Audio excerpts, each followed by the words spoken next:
قرآن چونکہ ایک لٹریچر کی کتاب ہے اور ہر لمحہ زندگی میں ہمیں یہ تعلیم دیتا ہے، زندگی کی ایک ایک سانس میں اسلام ہماری رہنمائی کرتا ہے۔ سماجی زندگی، معاشرتی زندگی، مذہبی زندگی، انفرادی زندگی یا اجتماعی زندگی، وہ مسجد میں ہو، مدرسے میں ہو، کالج میں ہو، یونیورسٹی میں ہو، دفتر میں ہو، دکان میں ہو، گھر میں ہو، جہاں کہیں بھی انسان سانس لے رہا ہے، اسلام اس تک اپنی تعلیمات پہنچا رہا ہے۔ اور انہی تعلیمات میں سے ایک تعلیم، اور جس کا ایک بہت ہی اہم کردار ہے اسلام کے اندر، گویا آپ یوں سمجھ لیں کہ صوفہ کی پہاڑی سے جب لا الہ الا اللہ محمد رسول اللہ کی صدا گونجی تھی، اس دن سے لے کر آج ہمارے سینوں تک اور کل قیامت والے دن تک اسلام نے جو بلندیاں طے کی ہیں، جو منزلیں پار کر چکا ہے، جو شانیں اس کو ملی ہیں، جو مراتب اس نے حاصل کیے ہیں، اس میں سب سے جو اہم کردار ہے وہ حسن اخلاق کا ہے۔ ایک طرف محبوب علیہ السلام نے تلواروں کی سائے میں، وہ بدر ہو، احد ہو، خندق ہو، کسی بھی غزوے میں ہو، کفار کے ساتھ، تو خالق کائنات کے حبیب نے وہ تلواروں کے سائے میں دین اسلام کو آگے لوگوں تک پہنچایا ہے۔ اور اگر سماجی زندگی ہو، جنگ سے باہر کے میدان ہو، تو محبوب علیہ السلام نے جس ہتھیار کو اختیار کیا ہے دین اسلام کو پھیلانے کے لیے، وہ حسن اخلاق ہے۔ اور یہ ایک ایسا عمل ہے محبوب علیہ السلام کا کہ اپنے تو اپنے رہے، غیروں نے بھی اس کی گواہی دی ہے۔ آپ اٹھا کے دیکھیں کتب، ابو جہل ہو، ابو سفیان ہو، ابو لہب ہو، اگرچہ وہ محبوب علیہ السلام کے دشمن تھے، لیکن باتیں ان کی بھی یہی تھی، موقف ان کا بھی یہی تھا کہ جب انہیں محبوب صلی اللہ تعالی علیہ وسلم کی ذات کے حوالے سے سوال کیا جاتا کہ وہ کیسی ذات ہے، وہ شخصیت کیسی ہے، تو وہ بھی حق اور سچ کہنے پہ مجبور ہو جاتے کہ اس ذات نے کبھی جھوٹ نہیں بولا، وہ صادق و امین ہیں، وہ حسن اخلاق کے مالک ہیں۔ تو اسی صفت کو بیان کرتے ہوئے خالق کائنات نے قرآن مجید فرقان حمید میں ارشاد فرمایا، وَإِنَّكَ لَعَلَىٰ خُلُقٍ عَظِيمٍ، بے شک ہم نے محبوب علیہ السلام آپ کو تمام خلق عظیم کا جامع بنا کے بھیجا ہے۔ اور یہی تعلیمات محبوب علیہ السلام کے توسل سے ہر امتی کے لیے بھی ہے کہ وَإِنَّكَ لَعَلَىٰ خُلُقٍ عَظِيمٍ، اپنی اخلاق کو عمدہ کر دو، تم نجات پا جاؤ گے۔ دوسرے مقام پر خالق کائنات ارشاد فرماتا ہے، وَالْقَاظِمِينَ الْغَيْظَ وَالْعَافِينَ عَنِ النَّاسِ، کہ حسن اخلاق ہے کیا، اور ایک شخص جس کے اندر حسن اخلاق ہے اس کو کیسا ہونا چاہیے۔ خالق کائنات فرماتا ہے، وَالْقَاظِمِينَ الْغَيْظَ وَالْعَافِينَ عَنِ النَّاسِ، جو لوگ غصے کو پی جاتے ہیں، غصہ اگرچہ انہیں آیا ہو وہ پی جائیں اور لوگوں سے درگزر کرنے والے ہوں، یہی حسن اخلاق ہے۔ محبوب علیہ السلام نے اس کے حوالے سے کئی فرامین آقا علیہ السلام کے ہمیں ملتے ہیں۔ ایک صحابی نے عرض کیا کہ یا رسول اللہ صلی اللہ علیہ وسلم، سألتک النبی صلی اللہ تعالی علیہ وسلم عن البر والاسم، ایک صحابی نے پوچھا یا رسول اللہ صلی اللہ علیہ وسلم، نیکی کیا ہے اور برائی کیا ہے؟ اب حضور کی ذات کچھ بھی ارشاد فرما سکتے تھے کہ نماز پڑھو نیکی ہے، روزہ رکھ لو نیکی ہے، حج ادا کرو یہ نیکی ہے، اور شراب سے بچ جاؤ، شراب برائی ہے، جوا برائی ہے، جھوٹ برائی ہے، غیبت برائی ہے۔ لیکن محبوب علیہ السلام نے ایک بہت ہی سادہ سا دین ہمیں دیا، اور ایک ہی خوبصورت انداز میں گویا کہ محبوب نے پورے دین کا نچوڑ اسی جملے میں رکھ دیا ہے، عن البر والاسم، برائی کیا ہے اور اچھائی کیا ہے؟ فقال البر حسن الخلق، محبوب نے فرمایا نیکی یہ ہے کہ جس بندے کا اخلاق اچھا ہوگا گویا وہ نیکی کر رہا ہے، نیکی ہی حسن اخلاق ہے۔ جس بندے کا حسن اخلاق ہے گویا وہ نیک شخص ہے۔ والعصم ما حالک فی صدرک، اور برائی یہ ہے کہ جب تو کوئی گناہ کرے اور تیرے دل میں کھٹکھٹا پیدا ہو جائے، جو اندر دل یہ بیٹھا ہوا ہے جو مفتی ہے انسان کا، وہ بول پڑے، اس کو جھنجھوڑنا شروع کر دے کہ اے انسان غور کر، تو نے یہ کام کیا ہے، تو نے یہ گناہ کیا ہے، تو نے کسی کے دل کو توڑا ہے، تو نے کسی کا حق غصب کیا ہے، تو نے اللہ کی نافرمانی کی ہے۔ جب یہ جھنجھوڑا اور کھٹکا دل کے اندر پیدا ہو جائے کہ انسان خود کو کوسنے لگے، فرمایا یہ گویا یہ ہے کہ یہ برائی ہے جو تو نے کی ہے اور انسان تجھ کو مطلع کر رہا ہے۔ تو یہ ایک بہت ہی خوبصورت اور سادہ انداز میں محبوب علیہ الصلوۃ والسلام نے نیکی اور برائی کو بیان کر دیا کہ جب تمہارا اخلاق اچھا ہوگا، تمہاری بول چال اچھی ہوگی، تمہاری گفتگو اچھی ہوگی، تمہارے زبان سے پھول جھڑنا شروع ہو جائیں گے، گویا تم نیک بن گئے ہو۔ اور جب تم کسی گناہ پہ تمہارا دل یہ مطلع ہو جائے یا لوگ تمہیں کہیں بھائی پیچھے ہٹ جاؤ، تم نے یہ غلط کام کیا ہے، گویا سمجھ لو یہ تم نے برا کام کیا ہے۔ حضرت عبداللہ بن عمر رضی اللہ تعالیٰ عنہ روایت کرتے ہیں، قال لم یکن رسول اللہ صلی اللہ تعالی علیہ وسلم فاحشا ولا متفحشا، کہتے ہیں کہ حضور کا جو حسن اخلاق تھا وہ بہت ہی عمدہ و اعلیٰ تھا، بے مثل و بے مثال تھا۔ کسی نے حضرت اماں عائشہ صدیقہ رضی اللہ تعالیٰ عنہ سے پوچھا کہ اے اماں جان بتائیں کہ حضور کا اخلاق کیسا تھا، ان کی ذات کیسی تھی؟ حضرت اماں عائشہ نے تعجب سے پوچھا کہ اے سوال کرنے والے، کیا تو نے قرآن نہیں پڑھا؟ کہتا میں نے قرآن پڑھا ہے۔ حضرت اماں عائشہ فرماتی ہیں کہ پھر یہی تو محبوب کی صفت ہے کہ الف سے لے کر والناس کی سین تک تمام کا تمام قرآن محبوب کے خلق پہ بات کرتا ہے۔ یہ شان ہے محبوب کی کہ پورا قرآن تو محبوب کی شانوں کا قصیدہ پڑھ رہا ہے، محبوب کے خلق عظیم کو بیان کر رہا ہے۔ تو حضرت عبداللہ بن عمر رضی اللہ تعالیٰ عنہ کہتے ہیں کہ محبوب کی جو ذات تھی، آپ کی ذات وہ کیسی تھی؟ فرماتے ہیں قال لم یکن رسول اللہ صلی اللہ تعالی علیہ وسلم فاحشا ولا متفشحا، کہ حضور بد زبان آدمی نہیں تھے، حضور بد زبان آدمی نہیں تھے، حضور بد مزاج بھی نہیں تھے، حضور کی زندگی، حضور کی جو ذات تھی وہ بہت خوش نما تھی، بہت ہی عمدہ تھی، بہت ہی اعلیٰ تھی۔ حضور کی طبیعت اتنی صاف تھی، کوئی آ جاتا حضور اس کے نیچے بھی اپنی کالی کملی کو بچھایا کرتے تھے۔ ایک واقعہ بہت مشہور ہے کہ ایک کافر محبوب علیہ الصلوۃ والسلام کے گھر آیا، ہوا کچھ یوں کہ محبوب علیہ الصلوۃ والسلام نے اس کو اپنا مہمان بنا لیا۔ اب رات ہوئی، محبوب نے کھانا کھلایا، کھانا کھا کے محبوب نے اس کو یہ بستر کر دیا، وہ سو گیا۔ اب جب وہ سویا تو اس کا جو پیشاب تھا وہ بسترے میں نکل گیا، اس کو پتہ نہ چلا۔ اس نے دوڑ لگا دی، بھاگ گیا کہ کہیں مجھے پکڑ کے اب مارا نہ جائے۔ آدھے راستے میں پہنچا تو اسے یاد آیا کہ میری کچھ اشرفیاں تھیں جو میں نے اپنے بستر پہ رکھی ہوئی تھی، ابھی رات کا سمے ہے، ابھی کون سا وہ محبوب اٹھ گئے ہوں گے، چلو دوبارہ جاتا ہوں، اپنا سامان لے کے پھر بھاگ جاؤں گا۔ وہ جب محبوب علیہ الصلوۃ والسلام کے گھر پہنچا اس کے پاؤں سے زمین ہی نکل گئی۔ جس محبوب کے ڈر سے وہ بھاگا تھا کہ کہیں پکڑ کے پیٹا نہ جائے، وہ محبوب خود اپنی نرم و نازک ہاتھوں سے اس بسترے کو صاف کر رہے ہیں۔ جب اس نے یہ دیکھا کہ یہ کیسی ذات ہے کہ اس نے غصہ نہیں کیا، پھر جب وہ آگے بڑھا محبوب نے اس کو پہچان لیا، کہا کیا ہوا، کہاں گئے تھے؟ آؤ میں نے تمہارا بستر صاف کر دیا ہے، پھر سے تم آرام کر لو۔ جب یہ جملے اس نے سنے اس کی دل کی دنیا ہی بدل گئی، ہاتھوں پہ محبوب کے کلمہ پڑھ کے مسلمان ہو گیا۔ تو یہ حضور کا حسن خلق تھا کہ اپنے تو اپنے غیر بھی آ جاتے تو محبوب کے دامن سے کبھی خالی نہ جاتے تھے،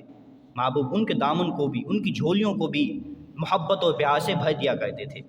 حضرت عبداللہ بن عمر اسی بات کو بیان کرتے ہیں کہ محبوب علیہ الصلوۃ والسلام کی ذات بد زبان نہیں تھی، بد مزاج نہیں تھی۔ فرماتے ہیں کہ قال یقول ان من خیائکم احسن خلقا، کہ آپ فرمایا کرتے تھے کہ تم میں سے سب سے زیادہ بہترین شخص وہ ہے کہ جس کا اخلاق اچھا ہے۔ یہ محبوب کا فرمان تھا کہ تم میں سے سب سے عمدہ اور اعلیٰ اور افضل شخص وہ ہے کہ جس کا اخلاق افضل ہے، جس کا اخلاق اعلیٰ ہے۔ جو اخلاق کے لحاظ سے سب میں سبقت لے جانے والا ہے۔ محبوب نے تو ہمیں بھی یہ تعلیم دی ہے، اور خود بھی اللہ نے ان کو خلق عظیم کہا گیا ہے۔ یہ شان ہے محبوب کی کہ خود جو ذات تھے، جو کوالٹی، جو صفات محبوب کی ذات میں تھی، وہی محبوب علیہ السلام نے آگے لوگوں کو درس دیا ہے۔ قال رسول اللہ صلی اللہ تعالی علیہ وسلم اکمل المؤمنین ایمانا، محبوب نے فرمایا کہ ایمان کی جو دولت ہے وہ تو ہر انسان کو مل ہی گئی ہے، لیکن ایمان کی بھی کچھ درجات ہیں، ادنا درجہ، متوسطہ اور سب سے اعلیٰ اور اکمل درجہ۔ تو ان تینوں کی شانوں کو بیان کرتے کرتے محبوب علیہ السلام نے جو سب سے اعلیٰ قسم کا ایمان ہے، جو سب سے ہائی لیول کوالٹی کا ایمان ہے، اس کا ذکر کرتے ہوئے محبوب نے ارشاد فرمایا اکمل المؤمنین ایمانا، کہ ایمان کے اعتبار سے کامل ترین مومن وہ ہے۔ ایمان کے اعتبار سے ایمان میں جو کیٹاگریز ہیں درجے کے لحاظ سے، ان میں جو سب سے اعلیٰ اور افضل اور بلند و بالا ایمان جس بندے کا ہے، جس مومن کا ہے، اس کی نشانی یہ ہے احسنہم خلقا، وہ خلق عظیم کا مالک ہو جاتا ہے، جس کا اخلاق اچھا ہو، بول چال اچھی ہو، جو لوگوں کے دلوں کو جوڑنے والی بات کرتا ہو، لوگ جس سے مانوس ہو جائیں، محبت کرنے والے ہو جائیں، وہ جس مجلس میں نہ ہو لوگوں کا دل نہ لگتا ہو، وہ جس مجلس میں آ جائے لوگ کھڑے ہو کے اس تک استقبال کریں، یہی حسن اخلاق ہے۔ محبوب نے فرمایا جس کا اخلاق سب سے اعلیٰ ہوتا ہے اس کا ایمان بھی سب سے اعلیٰ ہوتا ہے۔ پتہ چلا کہ جس کا سب سے زیادہ اچھا اخلاق ہوگا گویا اس کا ایمان بھی سب سے اچھا ہوگا اور عمدہ ہوگا۔ پھر جس کا ایمان اچھا ہوتا ہے اللہ اسے بھی اپنا محبوب بنا لیتا ہے، اور اس کے ساتھ نسبت رکھنے والوں کو بھی اپنا محبوب بنا لیتا ہے، اور پھر اللہ انعام بھی عطا کرتا ہے کہ جو اس محبوب کا محبوب بن کے اس بارگاہ کا محبوب بن جاتا ہے، خالق پھر اسے جنت عطا فرما دیتا ہے۔ حضرت عائشہ صدیقہ رضی اللہ تعالیٰ عنہ روایت کرتی ہیں، فرماتی ہیں قالت سمعت رسول اللہ صلی اللہ تعالی علیہ وسلم، میں نے ایک شان مومن کی یہ بھی سنی ہے کہ جس کا اخلاق اچھا ہو۔ محبوب ایک مرتبہ فرما رہے تھے کہ ہر کسی کے اعمال اپنی جگہ ہیں، عمدہ ہیں، اعلیٰ ہیں، جیسی اس کی حیثیت ہے وہ اعمال کرتا ہے، لیکن ایک سادہ سا مسلمان کہ جو نہ تو نماز پڑھتا ہے، نہ روزہ رکھتا ہے، نہ حج کرتا ہے، بالکل سادہ سا ہے، ریڑھی لگانے والا ہے، اس کے پاس اتنا نالج بھی نہیں دین کا، نہ اس کو قرآن پڑھنا آتا ہے، نہ دین کا اسے کچھ پتہ ہے، سادہ سا مسلمان ہے، لیکن حضرت عائشہ فرماتی ہیں اس کا اخلاق بہت عمدہ ہے، جس کو غم ہو اس کے آنے سے اس کے چہرے پہ بھی مسکراہٹ آ جاتی ہے، جو لوگوں کو دلاسا دیتا ہو، لوگوں کو خوش کرتا ہو، خوش والے کام ہے، وہ سادہ سا مسلمان، لیکن ایک کوالٹی اس میں یہ ہے کہ وہ لوگوں کو خوش کر دیتا ہے۔ جتنے بھی غم کے پہاڑ اس بندے پہ ٹوٹے ہوں، وہ جب بیٹھتا ہے دو باتیں کرتا ہے، اس کی مٹھاس اتنی ہو جاتی ہے کہ اگلا اپنے غموں کو بھول جاتا ہے۔ محبوب علیہ السلام نے ارشاد فرمایا، حضرت عائشہ فرماتی ہیں یقول ان المؤمنین لا یدریک بحسن خلقہ درجۃ صائما قائما، کہ اس بندے کی اللہ نے یہ مقام رکھ دیا ہے کہ اس کا مقام کل قیامت والے دن روزے دار اور نفل دار والوں سے بھی زیادہ اللہ فرما دے گا، کہ اتنا درجہ قیامت والے دن، اتنا ثواب ایک روزہ جو رکھ رہا ہے نفلی یا نفل جو پڑھ رہا ہے اس کو نہیں ملے گا کہ جتنا ثواب اللہ حسن اخلاق والے کو عطا فرما دے گا۔ کہ کہاں ایک طرف دین اسلام کے وہ رکن ہیں، نوافل ادا کرنا، روزے رکھنا، ان کا اپنا ایک ثواب ہے، لیکن محبوب نے فرمایا عمل ہم تمہیں وہ دے رہے ہیں، نہ تمہارے ٹائم کا ضیاع ہوگا، نہ تمہیں مشقت کرنی پڑے گی، بس کوئی تمہارے پاس اپنے دردوں کو لے کے آئے، تم مسکرا کر اس کے دردوں کو سن لو، اللہ تمہیں بھی جنت عطا فرما دے گا۔ حضرت ابی دردہ رضی اللہ تعالیٰ عنہ ایک اور روایت بیان کرتے ہیں، کہتے ہیں کہ آقا علیہ الصلوۃ والسلام نے ارشاد فرمایا کہ ما من شیء اثقل فی میزان العبد المؤمنین یوم القیامہ بحسن الخلق، کہ جو بندہ دنیا میں اچھے اخلاق کا مالک ہوتا ہے، اچھی بول چال کا مالک ہوتا ہے، اچھی مسکراہٹ کا مالک ہوتا ہے، دنیا میں تو لوگ اس سے مانوس ہوتے ہی ہیں، اس کے ساتھ محبت کرتے ہیں، اس کے ساتھ بیٹھتے ہیں، اس کے آنے پر خوشی محسوس کرتے ہیں، لیکن اللہ قیامت والے دن بھی اس کو ایک انعام عطا فرمائے گا، کہ دنیا میں تو اس کو انعام مل گیا اس کے اس عمل کا کہ وہ لوگوں کو ہنساتا ہے، لوگوں کو خوش کرتا ہے، لوگ بھی اس کے آنے سے خوش ہو جاتے ہیں، اس کے ساتھ محبت کرتے ہیں۔ لیکن قیامت والے دن ایک عجیب ہی عمل محبوب علیہ السلام نے فرمایا کہ اس کو ایک الگ ہی اللہ انعام عطا فرمائے گا۔ وہ کیا ہے کہ کل قیامت والے دن جب میزان میں اس کے اعمال کو تولا جائے گا، اعمال میں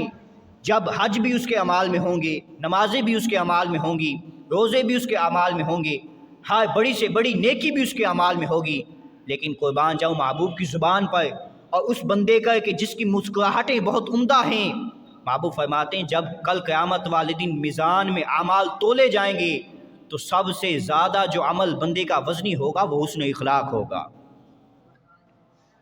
جس بندے کا حسن اخلاق ہوگا کل قیامت والے دن یہ نیکی تمام نیکیوں میں سبقت لے جائے گی۔ بندے کی پڑھی ہوئی نمازیں بھی پیچھے رہ جائیں گی، پڑھے ہوئے حج بھی پیچھے رہ جائیں گے، رکھے ہوئے روزے بھی پیچھے رہ جائیں گے، اگر کام آئے گی تو ایک مسکراہٹ اس کی کام آ جائے گی۔ جو ایک مسکراہٹ خوش کرنے کے لیے کسی کو وہ مسکرایا تھا، اللہ اس کو کل قیامت والے دن تمام نیکیوں میں سب سے وزنی نیکی فرما دے گا۔ حضرت ابو ہریرہ رضی اللہ تعالیٰ عنہ روایت کرتے ہیں کہ قال سئل رسول اللہ صلی اللہ تعالیٰ علیہ وسلم کہ آقا علیہ الصلوۃ والسلام ایک دن بیٹھے ہوئے تھے، نبی کریم صلی اللہ تعالیٰ علیہ وسلم سے کسی نے دریافت کیا۔ اب دیکھیں محبوب علیہ الصلوۃ والسلام ایک ایک چیز کو کلیئر کرتے جا رہے ہیں۔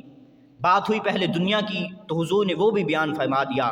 کہ جو انسان دنیا میں رہتا ہے اور اس کا اخلاق اچھا ہے، اخلاق عمدہ ہے، اخلاق اعلیٰ ہے، اللہ اس کی دنیا کو بھی بہتر بنا دیتا ہے۔ بات ہوئی پھر آخرت کی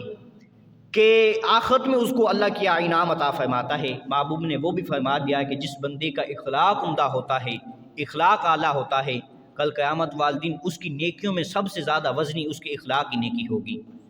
اب اس میں سلسلہ جب چلا دنیا سے آخرت، اب آخرت سے آگے جو اگلا سٹیپ ہے وہ ہے جنت کا، تو محبوب علیہ الصلوۃ والسلام نے وہاں تک بھی اس کو انعام عطا فرمایا ہے۔ جس کا اخلاق اچھا ہو وہ تو نہ دنیا میں محروم آتا ہے نہ آخرت میں محروم ہوتا ہے، اللہ پھر دنیا اور آخرت تو ایک طرف ہیں، اللہ اس کو جنت میں بھی محروم نہیں رہنے دیتا۔ حضرت ابو ہریرہ رضی اللہ تعالیٰ عنہ بیان کرتے ہیں کہ نبی کریم صلی اللہ تعالیٰ علیہ وسلم سے کسی نے پوچھا ان اکثر ما يدخل الناس الجنہ کہ یا رسول اللہ صلی اللہ علیہ وسلم جنت میں جو لوگ داخل ہوں گے ان میں زیادہ تعداد کن لوگوں کی ہوگی؟ یعنی کہ جو جنت میں داخل ہوں گے ان میں جو زیادہ تعداد داخل ہونے والی ہوگی اعمال کے لحاظ سے وہ کون لوگ ہیں؟ کیا زیادہ نمازیں پڑھنے والے جنت میں داخل ہوں گے؟ کیا زیادہ روزے رکھنے والے جنت میں داخل ہوں گے؟ کیا زیادہ اعمال نیکیاں کرنے والے جنت میں داخل ہوں گے؟ محبوب علیہ الصلوۃ والسلام نے ارشاد فرمایا سنو، سب سے پہلا قال تقوی اللہ وحسن الخلق، جنت میں جن لوگوں کی کثرت دیکھی گئی ہے، جو زیادہ لوگ جنت میں داخل ہوں گے ان کی جو بیس ہے، بنیاد ہے، وہ یہ ہے کہ وہ اللہ سے ڈرتے ہیں اور لوگوں کے ساتھ حسن اخلاق کرتے ہیں۔ کتنا بڑا انعام ہے کہ اللہ کی ذات سے ڈرتے ہیں اور لوگوں کے ساتھ مسکرا کے وہ مل جاتے ہیں۔ جو لوگ یہ اعمال کرتے ہیں اللہ انہیں جنت میں اعلیٰ مقام عطا فرما دیتا ہے۔ پھر آقا علیہ الصلوۃ والسلام سے دریافت کیا گیا کہ یا رسول اللہ صلی اللہ علیہ وسلم یہ تو ایک پازیٹیو آئینے کا ایک رخ ہے کہ جس کا اخلاق اچھا ہوگا اور جو تقوی اختیار کرنے والا ہوگا اللہ اس کو جنت عطا فرما دے گا، وہ کثرت کے ساتھ جنت میں جائیں گے۔ تو اگر اس کا دوسرا رخ ہم دیکھ لیں کہ جس کا اخلاق بد ہوگا، جس کے اعمال بد ہوں گے، جو برے اعمال کرنے والا ہوگا، جو لوگوں کے دلوں کو توڑنے والا ہوگا، اس کا انجام کیا ہوگا؟ محبوب علیہ الصلوۃ والسلام نے اس کا بھی فرما دیا وَسُئِلَ أَقْصَى مَا يُدْخِلُ النَّاسَ نَارًا، جو لوگ یہ اعمال کرتے ہیں کون کون سے؟ وَالْفُجَّارَ وَالْفَعْمَى، جن کی منہ یعنی کہ زبان اور شرمگاہ یہ محفوظ نہیں ہے حرام کھانے سے، اللہ ان کو جہنم میں ڈال دیتا ہے۔ تو کتنے بڑے بڑے عذاب ہیں۔ میں نے پہلے بھی یہ حدیث بیان کر چکا ہوں کہ جس دن سورج طلوع ہوتا ہے، صبح جب سورج نکلتا ہے تو جسم کے تمام اعضاء ہاتھ جوڑ کر زبان کے سامنے دست بستہ ہو جاتے ہیں اور کہتے ہیں کہ اے زبان آج تو چپ رہنا، جب تو بولتی ہے تو مصیبت ہمیں آ جاتی ہے، آج تو بول ہمیں نجات مل جائے گی۔ پتہ چلا یہ زبان کوئی معمولی چیز نہیں ہے، یہ اتنی سخت ناگ ہے اور اتنی خطرناک ہے اور اتنی عمدہ بھی ہے کہ اسی کی وجہ سے انسان فرشتوں سے افضل بھی ہو جاتا ہے، اور اسی زبان کی وجہ سے انسان شیطانوں سے بھی لعنتی ہو جاتا ہے۔ یہ صرف ایک زبان کا کمال ہے۔ محبوب علیہ الصلوۃ والسلام نے ارشاد فرمایا، جامع ترمذی میں حدیث پاک موجود ہے، حضور علیہ الصلوۃ والسلام نے ارشاد فرمایا، تم مجھے دو چیزوں کی ضمانت دے دو، ایک اپنی زبان کی دے دو جو دو جبڑوں کے درمیان ہے، اور ایک اپنے نفس کی دے دو جو دو ٹانگوں کے درمیان ہے۔ فرمایا تم مجھے ان کی ضمانت دے دو کہ ان سے کوئی گناہ نہیں ہوگا، زبان سے توڑنے والے اعمال نہیں کریں گے، زبان سے کسی کی غیبت نہیں کریں گے، کسی کو دکھ نہیں پہنچائیں گے، اور اپنے نفس کی بھی دے دو کہ ہم اس سے زنا کریں گے۔ محبوب نے فرمایا تم دو ان چیزوں کی ضمانت دو، میں اللہ کا محبوب تمہیں جنت کی ضمانت دیتا ہوں۔ ضمانت لے لو، تم مجھے ضمانت دے دو اور جنت کی ضمانت تم مجھ سے لے لو، تم ان دو چیزوں کی حفاظت کر لو، میں تمہارا ہاتھ پکڑ کے خود تمہیں جنت میں داخل کر دوں گا۔ تو یہ وہ چیزیں ہیں کہ جو آج کے اس معاشرے میں معاشرے کو بگاڑنے کے لیے عام ہو چکی ہیں۔ آج معاشرہ ان چیزوں کی وجہ سے تباہ ہو رہا ہے۔ ہر انسان کا اعمال اچھا ہوتا ہے، وہ نیک بھی ہوتا ہے، نیکیاں بھی اس کے پلے ہوتی ہیں، لیکن اس کا اخلاق اچھا نہیں ہوتا۔ وہ یہاں تو بچ جائے گا لیکن کل قیامت والے دن پکڑا جائے گا۔ اللہ نے حقوق بنا دیے ہیں، ایک حقوق العبد ہے اور ایک حقوق اللہ ہے۔ اللہ کا حق یہ تھا کہ نمازیں پڑھی جائیں، لیکن وہ ساتھ نمازیں بھی پڑھتا ہے اور حقوق العبد کی پامالی کرتا ہے، باہر جا کے لوگوں کو گالیاں دیتا ہے۔ اللہ نے تو اپنا حق معاف کر دینا ہے، کل قیامت والے دن اللہ اپنا حق معاف کر دے گا، لیکن حقوق العبد معاف نہیں ہوگا جب تک وہ اس بندے سے معافی نہیں مانگ لیتا جس کو اس نے گالیاں دی ہیں، جس کا اس نے دل توڑا ہے، جس کو اذیت پہنچائی ہے۔ اللہ اس وقت تک اس کو معافی نہیں دے گا۔ لہٰذا آج جس چیز کی ہمیں ضرورت ہے وہ یہ ہے، عبد کے ساتھ ساتھ حقوق اللہ کے ساتھ ساتھ حقوق العبد کو بھی ساتھ لینا چاہیے۔ ایک دوسرے انسانوں کی ہمیں عزت کرنی چاہیے، ان کے ساتھ میٹھا بولنا چاہیے۔ محبوب علیہ الصلوۃ والسلام نے حجۃ الوداع پہ اس چیز کو بھی کلیئر کر دیا۔ محبوب نے فرمایا کہ آج اسلام غالب آ چکا ہے، آج کسی گوئے کو کالے پر، کالے کو کسی گوئے پر، عربی کو کسی اجمی پر، اجمی کی کسی عربی پر کوئی فوقیت حاصل نہیں ہے۔ اسلام نے ایک لائن کھینچ دی ہے، اس صف میں جو بھی آتا ہے وہ غلام ہو بادشاہ ہو، اس صف میں کھڑا ہو جائے، اسلام اس کو نوازنا شروع کر دے گا۔ تو کوشش کریں اپنے اخلاق کو عمدہ کر لیں، اپنی عادات کو اچھا کر لیں، کوشش کریں کہ آپ کا دل کیسے ہی وہ آگ میں جھلس رہا ہو غموں کی وجہ سے، لیکن اپنے چہرے پہ مسکراہٹ رکھیں، خوبصورتی آئے گی، آپ کی ذات سنور جائے گی، آپ کے ساتھ لوگ محبت کریں گے۔ اور یہ فارمولہ ہے کہ ہر انسان جو چاہتا ہے کہ اس سے محبت کی جائے تو اپنے چہرے پہ مسکراہٹ کو سجا لے۔ یہ فارمولہ ہے لوگوں سے محبت لینے کا، کہ وہ چاہتا ہے کہ لوگ مجھ سے محبت کریں، اپنے چہرے پہ مسکراہٹ کو سجا لے۔ خالق کائنات سے دعا ہے اللہ تعالی ہم سب کو حسن اخلاق کا مالک بنائے اور خلق عظیم جیسی دولت ہمیں سرفراز فرمائے۔